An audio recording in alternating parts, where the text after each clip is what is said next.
semua. Kami dari CGP Angkatan 11 kelas 68 Kabupaten Tapanuli Utara. Saya Relina M. Simanungkalit dari SMA Negeri 2 Taruto. Saya Nelly Febri Trisna, CGP Angkatan 11 dari SD Negeri 17301 Taruto.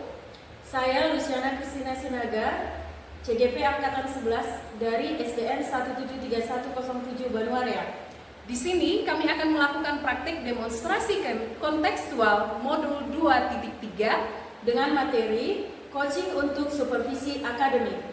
Kami akan menjadi supervisor, coach, dan coaching secara bergantian. Salam guru penggerak, tergerak, bergerak, menggerakkan. Selamat menyaksikan.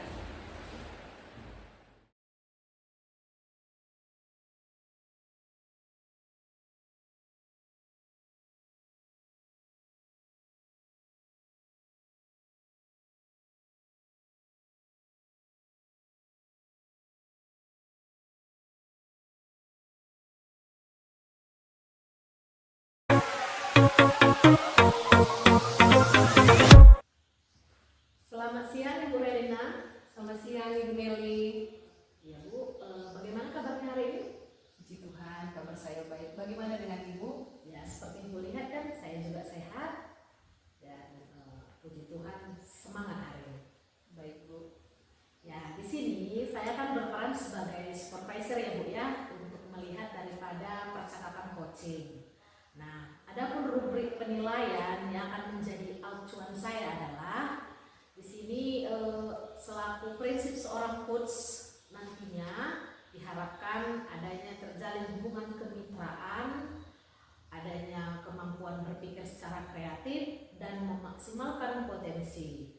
Selain itu juga kompetensi inti daripada seorang coach seperti yang Ibu tahu sendiri, di mana adanya presence, kehadiran penuh, mendengarkan aktif dan mengajukan pertanyaan yang berbobot dengan baik, yaitu dengan teknik rasa. Dan saya rasa Ibu juga tahu bagaimana itu alur kita, di mana di sana nanti ada tahapan tujuan, ada tahapan identifikasi, rencana aksi dan tanggung jawab.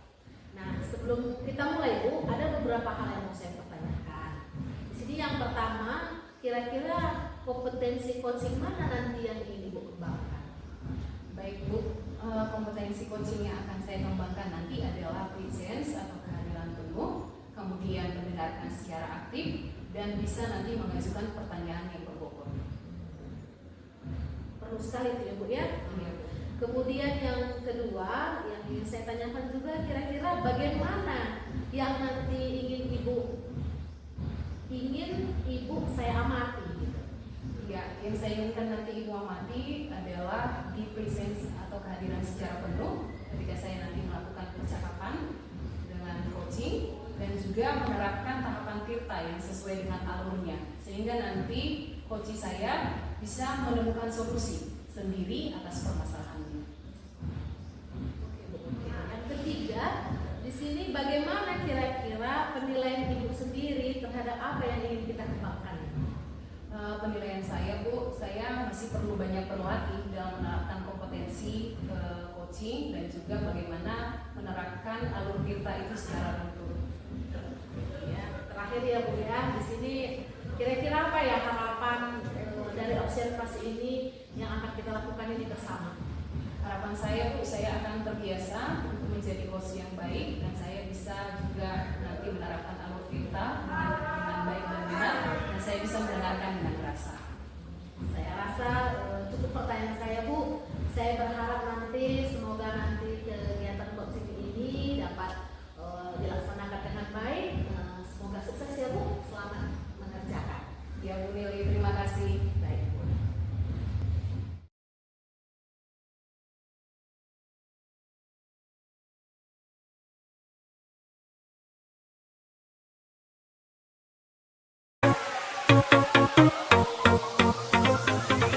Sedikit kurang baik Bu. Kenapa rupanya Ibu? Iya ini Bu, sebenarnya saya juga makanya saya datang di sini mau minta waktu Ibu sebentar gitu, ada yang mau saya diskusikan. Kira-kira saya mengganggu atau tidak ya Bu?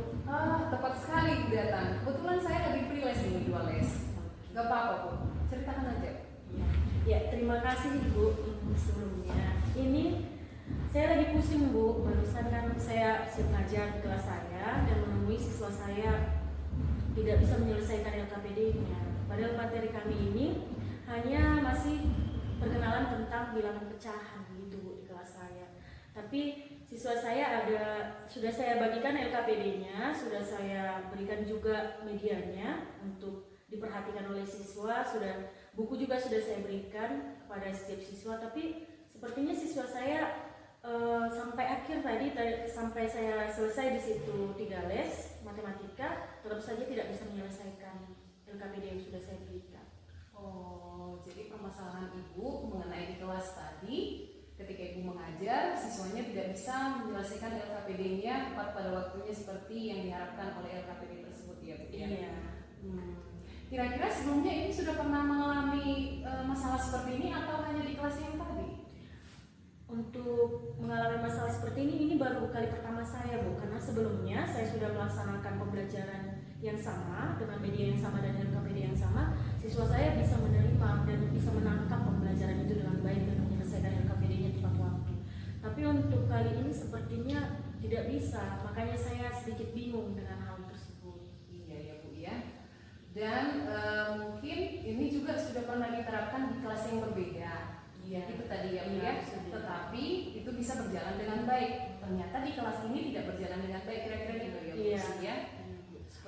Sebelumnya Ibu sudah ada bertanya Kak kepada siswa itu kira-kira apakah mereka kesulitan dalam mengerjakan ataukah mereka juga bingung ketika mengerjakannya? Ibu sudah menelusuri kira-kira penyebabnya kenapa? Iya, saya sudah menanyakan memang kepada siswa saya kenapa tidak bisa menyelesaikan pecahan, karena memang pecahan ini kan pembelajaran yang sebenarnya pengulangan dari pelajaran yang sudah diterapkan sebelumnya di kelas 3 gitu.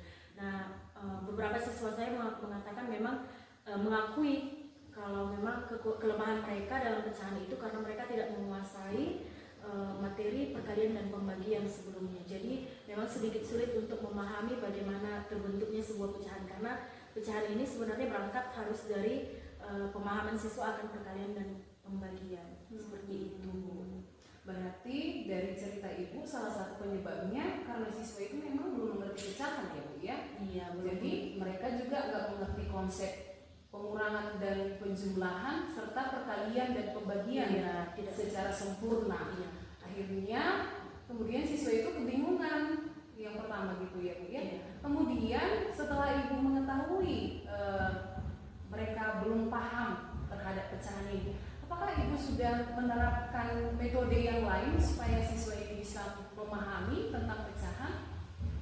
Iya, untuk metode yang lain memang belum saya terapkan Bu, karena ini masih pertemuan pertama kami untuk materi pecahan. Jadi karena seperti yang saya bicarakan tadi, karena memang metode ini sudah berhasil di pertemuan sebelumnya dengan kelas yang lain, jadi saya pikir akan berhasil juga pada kelas ini. Seperti itu. Kemudian Bu Lucy, apakah Ibu sudah memahami kebutuhan belajar dari siswa yang kelas yang Ibu masuki ini sebelumnya? Misalnya, apakah mereka lebih tertarik dengan penjelasan Ibu secara visual? Apakah anak ini juga lebih suka dengan audiovisual atau auditory?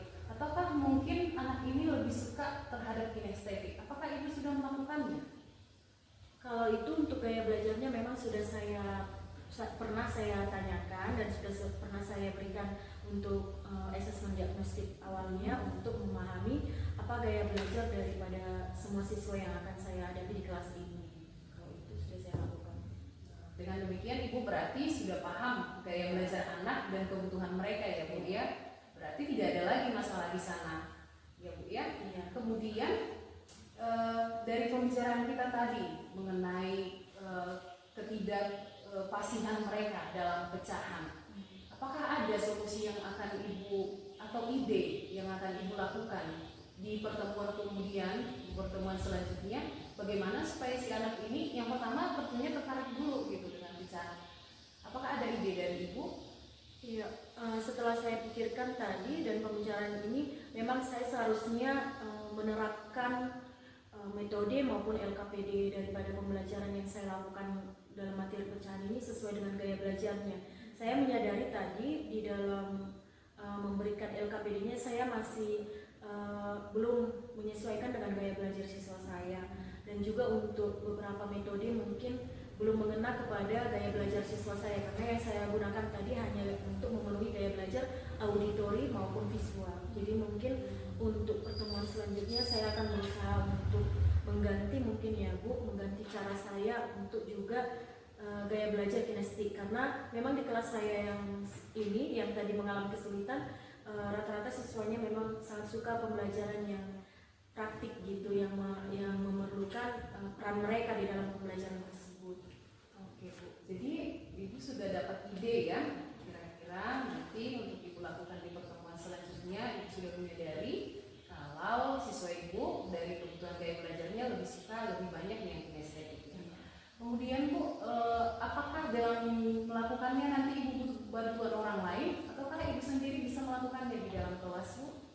Ya, sepertinya kalau untuk bantuan dari orang lain, saya hanya butuh bantuan dari siswa saya, karena untuk dalam pembelajaran di kelas ini masih bisa saya lakukan dengan mandiri, tapi memang saya akan butuh bantuan dari siswa saya dengan kemampuan yang berbeda, karena yang memang mengalami masalah dalam pembelajaran pecahan ini adalah siswa saya yang memang kurang dalam pemahaman mengenai pecahan. Jadi saya akan meminta bantuan ke Persebaya dengan teman-temannya yang memang sudah mampu sebelumnya dalam pecahan ataupun pembagian dan perkalian. Seperti itu Bu. Bagus sekali ya Bu ya. Kira-kira sumber belajar atau media apa yang akan digunakan dalam menjelaskan pecahan kepada anak yang didik nantinya? Baik Ibu, untuk sumber belajarnya mungkin saya akan tetap menggunakan media audiovisual, karena memang itu bisa seperti media video gitu, karena memang itu bisa memberikan ketertarikan untuk beberapa siswa saya. Lalu untuk medianya memang saya akan menggunakan media yang bisa praktik daripada siswa saya, seperti media pizza gitu, karena media pizza ini sudah pernah saya gunakan sebelumnya memang di kelas yang berbeda di tingkat sebelumnya ya, di tahun sebelumnya atau pembelajaran sebelumnya.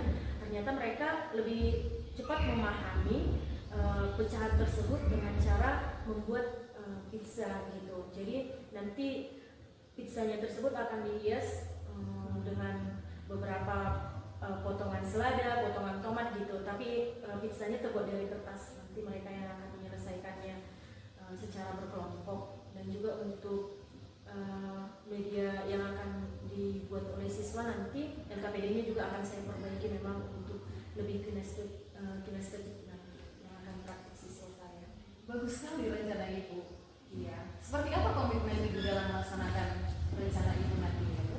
Iya, komitmen saya memang saya akan segera melakukan perbaikan pada LKPD dan metode mengajar saya secepatnya, karena memang untuk kegiatan UTS ataupun ujian tengah semester nanti, materi pecahan ini kan akan masuk ke dalam sesi ujian. Jadi secepatnya saya harus memberikan pemahaman yang tepat kepada siswa saya agar mereka memahami pembelajaran pecahan ini, sehingga nanti mereka tidak kesulitan saat akan menghadapi ujian tengah semester. Mantap sekali Bu. Jadi Bu, kira-kira dari pembicaraan kita, Ibu sudah bisa menemukan solusi dari permasalahan Ibu? Iya, terima kasih Bu Renina. Sepertinya akhirnya saya bisa menemukan solusi untuk masalah saya. Ternyata dengan cara berdiskusi seperti ini, saya akhirnya bisa menemukan, oh iya ya, memang sempat terbersit di hati saya, tapi karena mungkin sudah fokus kepada masalah, saya jadi tidak menemukan solusi atas masalah yang saya hadapi. Iya Bu, nggak apa-apa. Itu tugas kita sebagai seorang rekan sejawat untuk saling membantu. Kalau misalnya di kemudian hari Ibu juga masih mengalami masalah, saya bersedia dan siap untuk mendengarkan Ibu dan mendukung Ibu. Iya, baik, terima kasih Bu Regina. Oke, waktunya juga. Tetap semangat ya Bu ya. Iya, baik Ibu. Terima kasih Bu.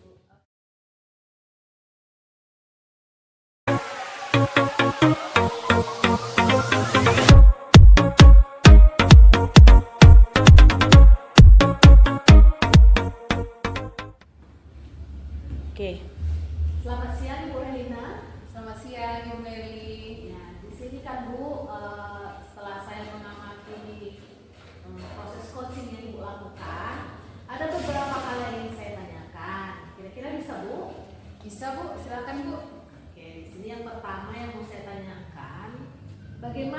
Ibu menilai sendiri bagaimana performa dalam kompetensi tadi? Iya Bu, jadi sesudah saya melakukan praktik coaching tadi, saya sebagai coach dan juga coachee, saya merasa kalau saya sudah melakukan tahapan coaching dengan baik dan sesuai dengan tahapannya. Gitu ya Bu ya. Oke, yang kedua Bu, di sini yang mau saya tanyakan lagi, apa yang membuat Ibu bisa menilai demikian? Saya menilai demikian Bu karena saya sudah melakukan tahapan coaching itu dengan tahapan Tirta, dan juga saya sudah mengidentifikasi masalah dengan rasa. Jadi makanya saya berpendapat demikian. Selanjutnya ya, bolehkah saya menyampaikan hasil pengamatan saya ya Bu? Di sini kira-kira ada beberapa hal yang sudah saya catatkan tadi dari pengamatan saya. Ya, kira-kira bisa Bu? Boleh Bu, silakan Bu. Boleh ya Bu ya. Di sini saya mengamati pada saat Ibu melakukan coaching, di mana prinsip sebagai coach yang sudah Ibu kembangkan, saya melihat terjalinnya hubungan kemitraan yang baik. Kemudian dari proses itu juga saya sudah melihat munculnya proses berpikir kreatif di situ ya Bu ya. Kemudian pada kompetensi inti daripada coach yang sudah dikembangkan di sini, Ibu sudah hadir penuh, presence di sana. Saya memperhatikan Ibu juga sudah mendengarkan aktif saat coach berbicara. Saya juga melihat ada banyak pertanyaan-pertanyaan yang berbobot yang Ibu kemukakan, sehingga coach di situ saya lihat mengemukakan solusi sendiri. Gitu, Bu. Makanya saya katakan itu sangat berbobot ya Bu. Kemudian pada tahapan Tirta yang Ibu lakukan, saya juga sudah melihat adanya tujuan di sana, kemudian bagaimana proses identifikasi, bagaimana rencana aksi, dan bahkan tanggung jawab yang Ibu pastikan kepada coach tersebut. Kemudian saya juga melihat ada solusi dari coach itu sendiri dalam menemukan masalah yang dihadapi. Nah, di sana juga saya sudah terlihat melihat komitmen, di mana komitmen apa-apa yang akan dilakukan coach itu dari pertanyaan-pertanyaan yang Ibu sampaikan. Nah, di situ saya ngerasa itu sudah cukup baik. Nah, menurut Ibu kira-kira bagaimana perasaan Ibu mendengar ini? Wah, tentunya saya senang sekali Bu dengan pengamatan yang sudah sedetail itu yang Ibu sampaikan, dan saya merasa bangga Bu bisa menjadi coach yang baik. Dari diskusi ini kira-kira apa yang sudah Ibu bayangkan untuk Ibu lakukan untuk meningkatkan performa pada kesempatan ini? Tentunya Bu, walaupun saya senang, tentunya manusia nggak boleh cepat berpuas diri ya Bu. Saya harus tetap banyak berlatih supaya saya bisa menjadi rekan yang menyenangkan dan bermakna dimanapun saya berada. Hasil pengamatan ini telah saya tuliskan ke dalam form supervisi ya Bu ya. Nah, sebagai penutup, kira-kira apa yang Ibu dapatkan dari proses ini? Ya, saya sudah melakukan proses ini, saya lebih percaya diri Bu, dan juga